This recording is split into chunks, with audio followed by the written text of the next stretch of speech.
తల్లి లలితమ్మ గారు నా కొడుకును ఎటు తీసుకెళ్తుందంటే మేము కోదాడ చిలుకూరు పోలీస్ స్టేషన్కి తీసుకెళ్ళి మళ్ళీ తీసుకొస్తామని చెప్పడం జరిగింది. అంటే ఫిర్యాదు రాకముందే రాజేష్ని పోలీసు వాళ్ళు తీసుకెళ్ళిండనడానికి సాక్ష్యాలు ఉన్నాయి. అదే సమయంలో రాజేష్ని తీసుకెళ్ళిన తర్వాత పోలీస్ స్టేషన్ నుంచే ఇంకొక నిందితుని పట్టుకోవడానికి పోలీస్ స్టేషన్ నుంచే రాజేష్తో 7:30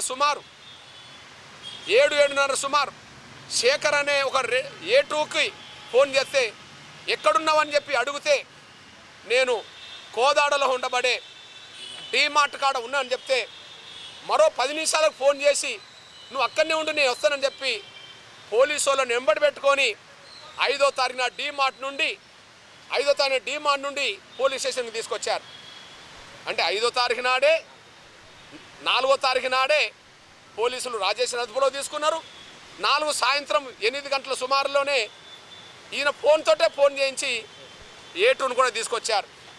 అదే సమయంలో ఈ రాజేష్ బంధువులు డేవిడ్ అండ్ సంతోష్ శ్రీకాంత్ అనేటైన వెళ్ళి సిఐకి జమానత్ మీద సంతకం పెట్టి 11 గంటల రాత్రిని ఇంటికి తీసుకొచ్చారు.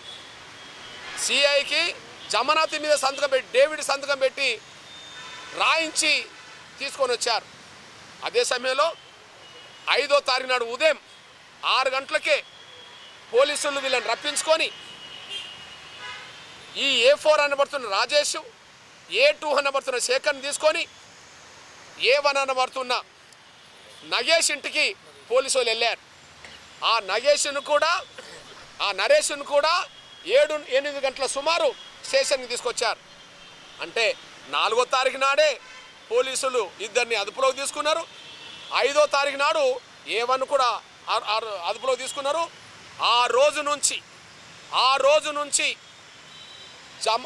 నుంచి కేసు నమోదై అరెస్ట్ చేసేంతవరకు కోదాడ చిలుకూరు పోలీస్ స్టేషన్లోనే 3 ఉన్నారు.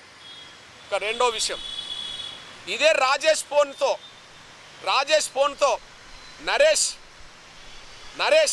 వాళ్ళ భార్యకు ఫోన్ చేసి 1 లక్ష రూపాయలు రాజేష్కు ఏపిస్తే 50,000 ఒకసారి, 49,000 ఒకసారి, 1,000 ఒకసారి రాజేష్ అకౌంట్లో జమ చేయడం జరిగింది మధ్యాహ్నం పూట.